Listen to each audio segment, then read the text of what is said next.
नमस्कार दोस्तों, साथी ज्ञान गंगा चैनल पर आप सभी का स्वागत है।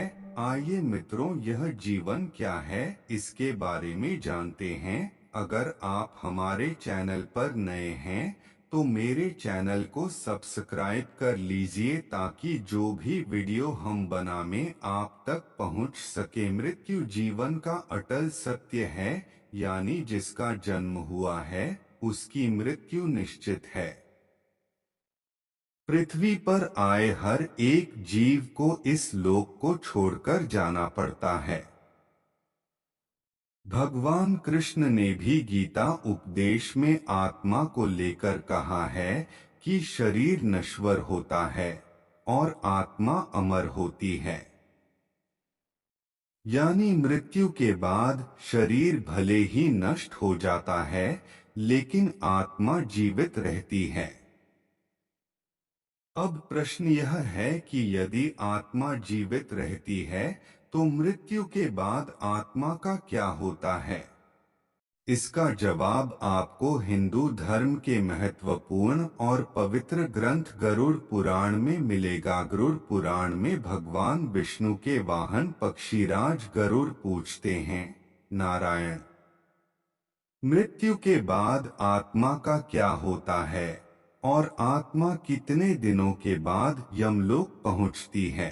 गरुड़ के सवाल का जवाब देते हुए भगवान विष्णु कहते हैं, मृत्यु के बाद जीवात्मा को यमलोक तक की यात्रा करने में पूरे 47 दिन लग जाते हैं। इन 47 दिनों के दौरान उसे कई तरह की यातनाओं का भी सामना करना पड़ता है।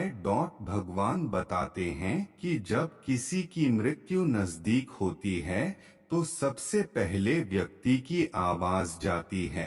इसके बाद मृत्यु से कुछ समय पहले ही व्यक्ति को दिव्य दृष्टि प्राप्त होती है, जिसमें मनुष्य सारे संसार को एक रूप में देखने लगता है और इस तरह से उसके शरीर की सभी इंद्रियां शिथिल हो जाती हैं।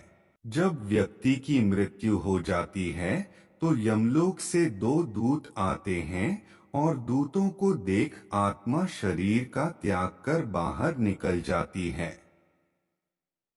आत्मा के शरीर त्यागने के बाद यमराज के दूत आत्मा के गले में पाश बांध देते हैं और उसे यमलोक ले जाते हैं। मृतक व्यक्ति ने यदि अपने जीवन में पाप कर्म किए होंगे तो यमदूत पापी आत्मा को गर्म वायु और अंधेरे रास्ते से यमलोक ले जाते हैं और मार्ग में उसे कई तरह की यातनाएं झेलनी पड़ती है। इसके बाद आत्मा को आकाश मार्ग से वापस उसके घर छोड़ दिया जाता है। कहा जाता है कि मृत्यु के बाद मृतक की आत्मा अपने परिवार वालों के साथ पूरे 13 दिनों तक रहती है और मृत्यु के बाद होने वाली अंतिम क्रियाओं और रस्मों को भी देखती है। 13 दिन बाद जब आत्मा का पिंडदान, 13वीं और ब्राह्मण भोज आदि किया जाता है तो इसके बाद यमराज के यमदूत आत्मा को फिर से लेने के लिए आते हैं। इसलिए हिंदू धर्म में किसी की मृत्यु के बाद 13वीं और 10 दिनों तक पिंडदान करना जरूरी माना गया है, क्योंकि इससे आत्मा को यमलोक तक की यात्रा करने के लिए शक्ति मिलती है।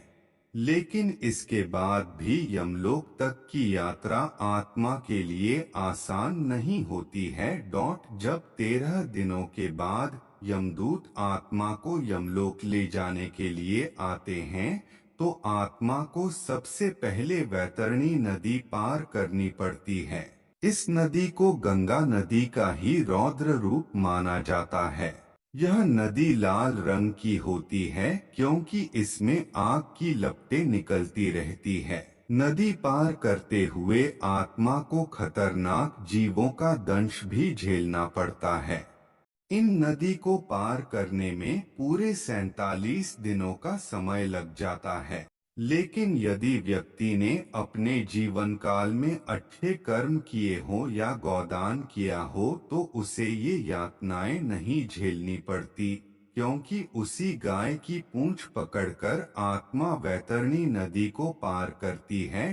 वैतरणी नदी को पार करने के बाद जब आत्मा यमलोक पहुंचती है तो यहाँ यमराज उसके कर्मों का लेखा जोखा करते हैं। इस तरह से जीवन काल में किए कर्मों के अनुसार यमराज आत्म को स्वर्ग या नरक में भेजते हैं। इसलिए व्यक्ति को अपने जीवन में हमेशा अच्छे कर्म करने चाहिए, क्योंकि अच्छे कर्मों का फल न सिर्फ जीवन बल्कि मृत्यु के बाद भी मिलता है। मृत्यु के बाद आपके कर्म ही आपके साथ जाते हैं।